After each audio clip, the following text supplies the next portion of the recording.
I want to thank Robbie Cooper, who is a British photographer and video artist, for the use of his short film, Immersion, to kind of open my talk with this year. You might know Robbie Cooper for his work. He made a series of photos a few years ago of people with their avatars, mainly from MMOs, but also from various other kinds of games that were really beautiful and revealing. So good afternoon, everyone, and welcome to my talk. Please silence your phones and other augmented reality devices. When you receive your electronic evaluations in the email, please fill them out if you like the talk. If you don't like it, don't bother. And thanks to the awesome conference associates who, like every year, are helping us out, being incredible, making GDC happen all the time. So my talk today is the first kind of arty, wannabe intellectual game design talk that I've ever given at GDC, so I'm pretty nervous in case you think it's a load of old bollocks. But please bear with me. It's also rather long, and I might go over the hour, but GDC have graciously given me an extra 10 minutes at the end, so hopefully we'll have some time for questions. My name is Richard Lemarchand, and I'm lucky enough to be a lead game designer at a fantastic studio called Naughty Dog. I've been a professional game designer for a little over 20 years now, working mainly in character action games, and I've worked at Naughty Dog for nearly 8 years. I was either the lead or the co-lead game designer on all 3 games in the Uncharted series, culminating, of course, in Uncharted 3, Drake's Deception, which we released last November.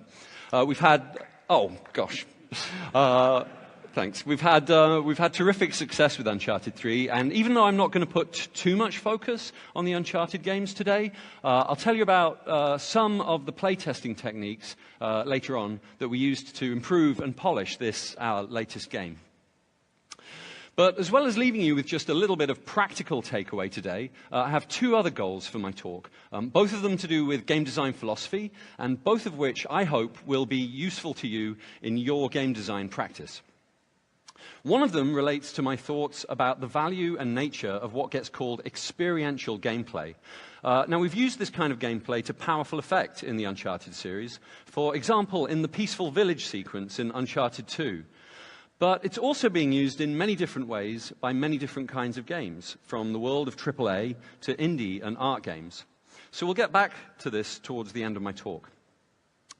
But my first and biggest goal is kind of given away by the title of my talk. In the grand tradition of Jesse Schell's game design lenses, where Jesse gave us a big set of language for talking clearly about many different aspects of the game experience, I want to give us just one new lens. That is the concept of player attention. Now, attention, in the way that psychologists talk about attention, is very important when we're discussing the core of a good video game experience. But it rarely gets discussed by designers here at GDC, at least in my experience. And I'd like to see if there's something that we can do about that. Part of the reason that I'm interested in this is because I'm hungry for knowledge about the human mind. And not just the kind of knowledge that science gives us, but the insight into what you might call the lived human experience that we can get from art.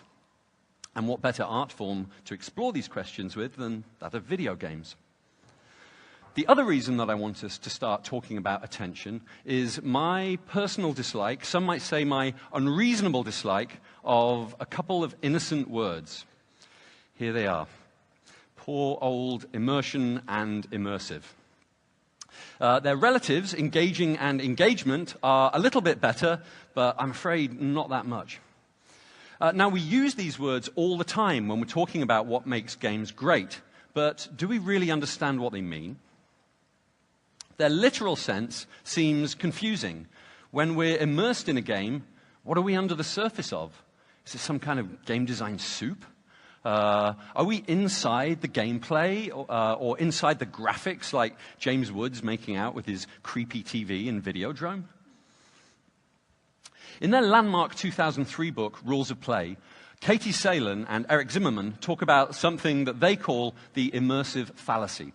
They say that there's an idea prevalent among game designers and media theorists that the pleasure of a media experience lies in its ability to sensually transport the participant into an illusory, simulated reality.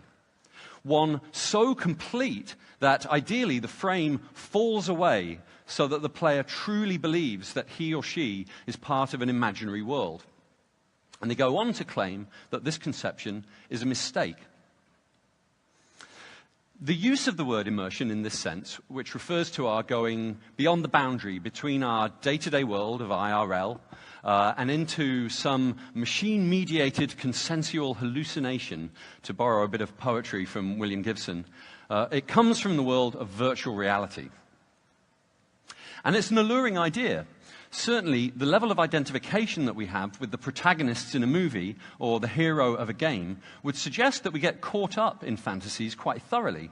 And the amount of time that we at Naughty Dog spend grounding the reality of Uncharted in lots of different ways is testament to the importance of helping an audience suspend their disbelief. But the claim that you can make someone forget who they are and start to believe that they're someone else just by enveloping them in pictures and sounds of another place and time has never seemed quite right to me. It doesn't do justice to the game artisans who craft experiences that get and hold our attention in many different ingenious ways. And even if we could pull off this trick of making you believe that you are someone else, would we really want to? If I could reach into your mind, make you forget who you are while leaving all of your skills and emotions intact, and have you literally believe that you and Nathan Drake hanging out the back of a cargo plane with the desert floor a quarter of a mile below you and a bunch of gun-wielding enemies up above you, you probably wouldn't be excited and entertained in the way that everyone at Naughty Dog hopes for the players of our games. In fact, you'd almost certainly be scared shitless. No disrespect, you understand. I know you're all very courageous. Now, I do think that games, interactivity, and what you might call overwhelming sensory inundation can change our identity in interesting ways that are worthy of a lot more exploration. The interactive theatrical productions Sleep No More and Gaspar Noé's film Enter the Void are two great, entirely different demonstrations of that fact. And here's some recent games that have played with this strange relationship between a game's protagonist and its player. Jero Stout's Dinner Date and Swery's Deadly Premonition. Now, both of these games show us that things aren't quite as simple as having some kind of one-to-one identification with a game's hero. As do just about all the games by Belgium-based art game developer Tale of Tales. They too mess around with this idea. Now, I don't really want to be that semantics quibbling guy. I actually think that the word immersion is fine when we use it casually or when we're sure what we're talking about. Virtual reality is very interesting and very important, getting more important all the time. And high-fidelity wraparound simulations are immersive in the real sense of the word, I think. But in the context of TV-based video games, the word immersion is a bit of a buzzword, and it can point us in the wrong direction when we're trying to analyze the games that we love, especially when we start talking about being immersed in gameplay. So how do I want us to talk instead? Well, it's really pretty simple. Video games entrance us by getting our attention, and then they give us what we'd call a compelling experience by holding our attention. Loosely defined as the cognitive process of paying attention to one aspect of the environment while ignoring others, attention is one of the most widely studied and discussed subjects in the whole of psychology. So let's take a closer look at it just quickly. For many years, scientists believed that the human mind could only pay attention to one thing at a time, and psychologists call this our attentional bottleneck.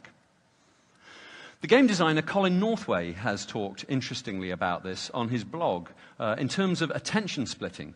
For example, he talks about how StarCraft players call attention the third resource, and expert players attempt to steal attention from their opponents with raids and harassment. An attentional bottleneck is important for game designers to think about. In many games, we have to keep track of lots of different pieces of information. How much health we currently have, how much ammo we have left, where the enemies and other immediate threats in the level are, and so on. If the player only has so much attention to go around, we as designers have to stay aware of this so that we don't overwhelm them. Now, we now know that it's not quite true that we can only attend to one thing at a time. Our unconscious minds are always monitoring the world for the arrival of important new information. We call this vigilance, and it's been studied quite a lot since the 1940s because it's central to some very important jobs, things like air traffic control, military surveillance, even lifeguarding. It's totally relevant for game designers, of course. We're betting on the fact that our players are going to be able to be vigilant for hours on end, whether you're keeping an eye out for incoming aircraft in flight control or staring eyeball-dryingly vigilant for incoming enemies in Action Button's awesome game Ziggurat, which you should check out on your iPhone. But it's tough to be vigilant. We all suffer from something called vigilance fatigue, which means that after the first 15 minutes, only 15 minutes of paying close attention to something, we become much more likely to miss new, relevant information if the sensory footprint of that information is somehow small or kind of weak. Now, scientists used to think that the more boring a task, the quicker vigilance fatigue kicks in. But recent research shows that it's just as much of an issue for interesting vigilance-based tasks like the ones in video games.